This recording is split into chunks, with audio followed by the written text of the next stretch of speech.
Yeah. Unkasa in the building. Dipset Unkasa. forever. What's up? One thing that I see is a lot of passion. Yeah, I've been doing this for a long time. How have you changed from like 5 years from now? Do you think as an artist? I've got smarter. I've learned more. You know, I'm a father now. I think I'm more sheltered. I'm not more. I'm not. I don't go out too much. So I'm always in my bubble to create. You know what I'm saying? I'm a creative. You know what I'm saying? And it's a big disconnect between OGs like me and the millennials. So I try to keep it in that borderline so they can understand too where I'm coming from. You know what I'm saying? What do you think is the best thing as a father that you have that has changed you? Watching them grow, hearing their first words, they smile, they smell, everything. A child give you a bond like no other. You know what I'm saying? And I have a daughter, so she's 4 months. Shout out to Zori Lynn. When she sleep on my shoulder, that's the best feeling I can get from even having a bunch of money in my pocket. You know what I'm saying? So It's great how you balance like your lyrics are so raw, so hard, so strong, so much passion, but yet you can have a balance and show your family side and yeah, like when I'm with my daughter, most of the time I read to her.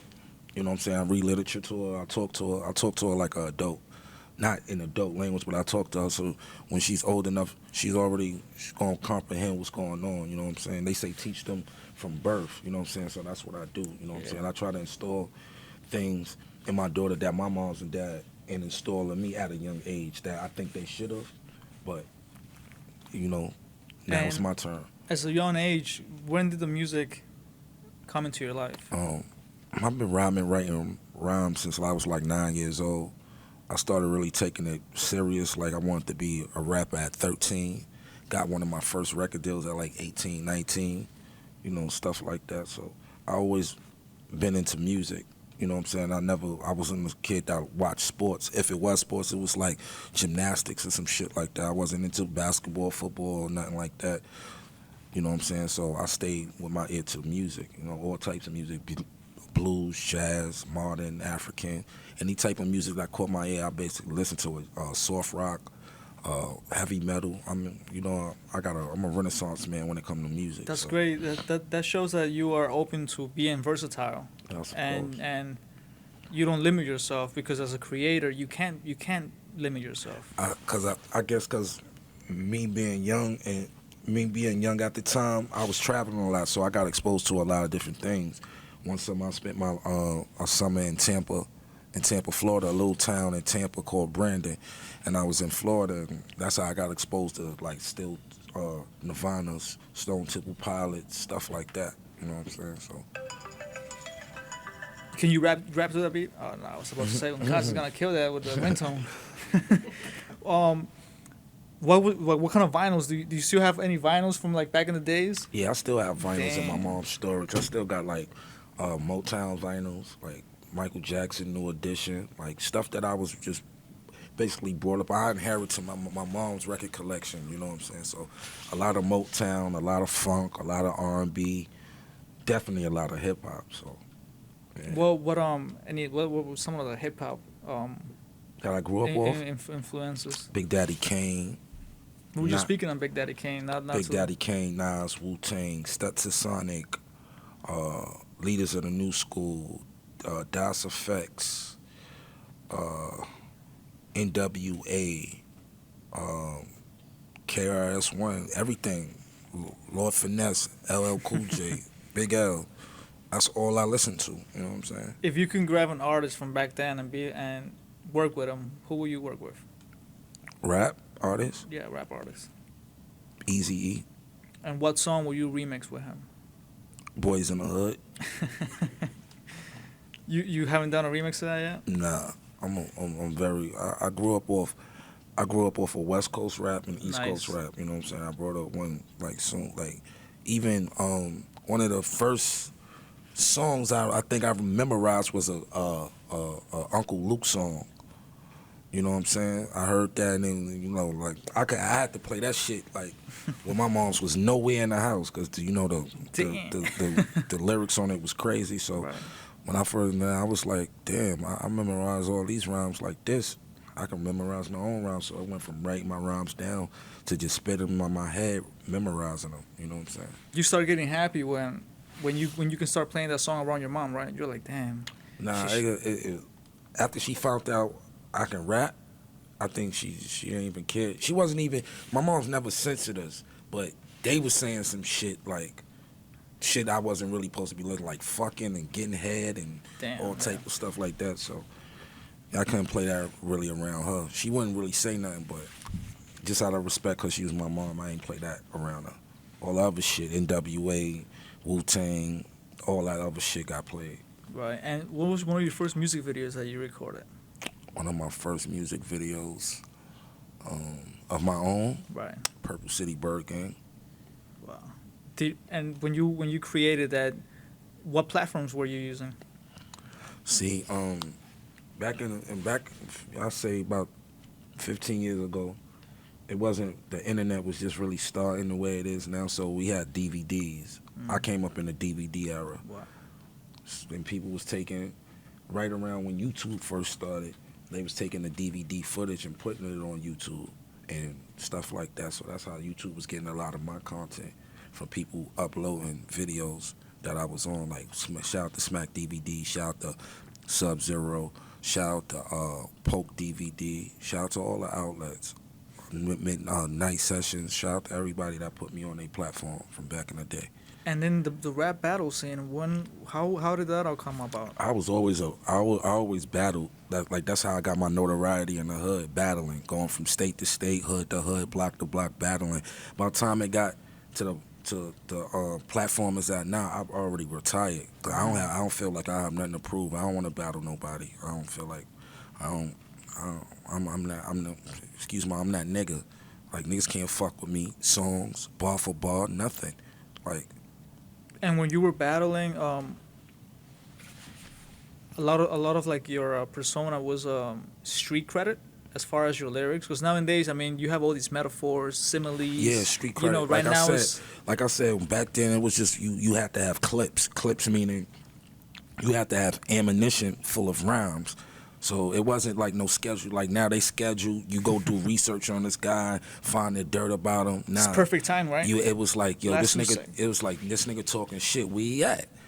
Call my crew, we go about 30 deep to they block. It might be a fight after, who knows? Somebody might get shot, somebody might get stabbed. It wasn't even cool to turn on the camera when you was battling. Damn. You know what I'm saying? So that's how I came up. I came up battling. But If you go to me, like one of my first battles that was crazy and it was never televised was the battle me and Cassidy. wow. You know what I'm saying? He just shouted me out like a week ago before he battled Goods. And he was like, the only guys that I remember like coming to Yonkers to the studio getting busy with me was Unkasa. So, you know what I'm saying? I was one of the first dudes, one of the first reputable dudes. He came to New York to battle. That's great that you say that some of the content didn't even make it on you know on My the best air. battles, my best lyrics, you'll never see that shit. It was for the moment. That's You know great. what I'm saying? It was for the moment. You had to be there. You know what I'm saying? You go through Harlem, people will tell you stories and stuff, but it wasn't like, bringing a camera out was very rare, like on that level, because people ain't had their stuff copywritten and they ain't want you to go back and study their shit, so cameras wasn't even allowed. Even the Jay-Z and the Jay-Z and DMX battle, they got a little bit of footage of it, but you know, just because of those reasons, niggas was biting back there. You know, biting is still heavy, but back then you couldn't. It wasn't like, cut that shit off. This is for whoever here. They see it. Well, whoever don't see it, y'all go tell them about it. So. And the monetary wise, it was good for you when you were traveling. You were winning a lot of battles. Oh, see, it wasn't really for money. It was for respect. Some of your guys may have side bets and something like, but for the most part, it was for respect. And how as a battle rapper, what techniques do you use, like mind wise? Do you, like, when you say a line, are you thinking of the other Kill. line? Kill. Do you mix freestyle with written, like? Now, it just depending on who it is. I might just give you a clip that you can't come back from. It's depending on who you are. If you're a guy that's just trying to get a name off of me and I know you can't fuck with me, I'ma toss you. I'm gonna torch you, and you ain't gonna ever want to fuck with me again. I promise. It happened before. When I first met, shout out to Hell Rel. The first time I met Hell Rel, I battled him. He ain't want no more. Dang. One round. That I was let no him go. no camera footage. I let him go. I went, and he told this man I can't fuck with him. Damn. Just like that. Like that kid got it. Gave me a pound. They hopped back in their van and they broke out. And what do you think of the battle rap scene now? Um, Do you have any guys you put money on? yeah, I love all of them. Shout out to all of them. That's dope. Sue Surf, Arsenal, Chess, Big T, all of them. Goods, Lux. Who do you think got the Arsenal conceded battle? It's like a toss up. I like both of them. Yeah. You know what I'm saying? But shout out to that. The thing that I like about the battle thing, the money that they making and the notoriety, and they get to travel the world and do things they probably wouldn't have did without the battle rap platform. So shout out to that. You know what I'm saying? When I came in the game, I just did it for respect, and I got my respect. I'm a legend out here. Like, niggas know this. Like, legendary shit that battle rap can't do for me. You know what I'm saying? When the big industries started seeing how the movement was growing and started putting their hands on, do you think it started losing the essence? Yeah, it did. It lost totally its essence. Now it's comical. It's like entertainment. Once they start putting it on big stages like a play, that's when I ain't gonna say I lost respect for it, but that's when it kind of shunned me away. You know what I'm saying? It was like, oh, this is what it's turning to WWF. When I grew up in wrestling, shit was kind of more real. You know, niggas was getting hit with bells, cracking their skulls open. You know what I'm saying? I grew up off the Hulk Hogan, Jake the Snake, Junkyard Dog, Jimmy Fly, Snooker era. This new shit, and niggas is disappearing and coming. That's what the battle shit come to. Niggas got on costumes, shit like that. Oh, they bring like craft, right? They bring like stuff to it. And I don't got nothing against it, but once they start bringing theatrics to it, that took away from the true essence of battle. Because I used to watch battle rap too. You know, Mm-hmm. Smack, even A-Had from the West Coast, and you Mm-hmm. know old and KOD, you know KOD, you know what I'm saying? and it was fun. I used to like it. You know, it was exciting to see because it takes creativity and smart. Like not everybody could battle rap. Yeah, And to just think of those rhymes really quick, it's a really fun they sport. oversaturate it. You know what I'm Yeah. saying? They oversaturate it, and once they water down some, you know, it's just mainly for $1. You know what I'm saying? Just mainly for $1. And your music during this time, you were also creating music, At this time, I was putting out mixtapes. mixtapes. You know what I'm saying? We was putting out mixtapes. Shout out to Luca Brasi. Shout out to Chase Bub. We had a spot, a strip we used to hustle on 145th between Amsterdam and Broadway. We call it the Taliban. You know what I'm saying? We went by the Taliban, and you know, if anybody know, in the late 90s, early 2000s, mid 2000s, if you came to 145th and Broadway to buy sneakers or anything else, we was gonna harass you, and you was gonna buy CDs from us, buy clothes from us, and whatever else you wanted from us. You know, Do you think as an artist and also battle rapper, when you start releasing music, your fans That's why your I battle stopped rap battle over rapping. empowers That's you? why I stopped battle rapping in this era. Correct. Because say you a battle rapper and didn't get a deal. Most of the time, a lot of these guys still sound like they battling on beat. You know what I'm saying? Yeah. They want to hear substance. Not saying that, like, guys like Sue Surface transitioning over Correct. good. Arsenal, you know what I'm saying?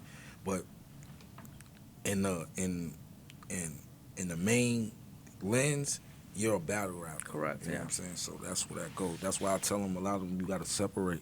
A lot of them been in it too long, I think. You know what I'm saying? You don't want to be 45, 50 still battling. You know what I'm saying? Just like you don't want to be 45, 50 still rapping. Some guys do. It's a lot of guys that's at that age that's still doing it, and they make it look good. You know what I'm saying? They, like, nowadays they say, this is a young man's sport.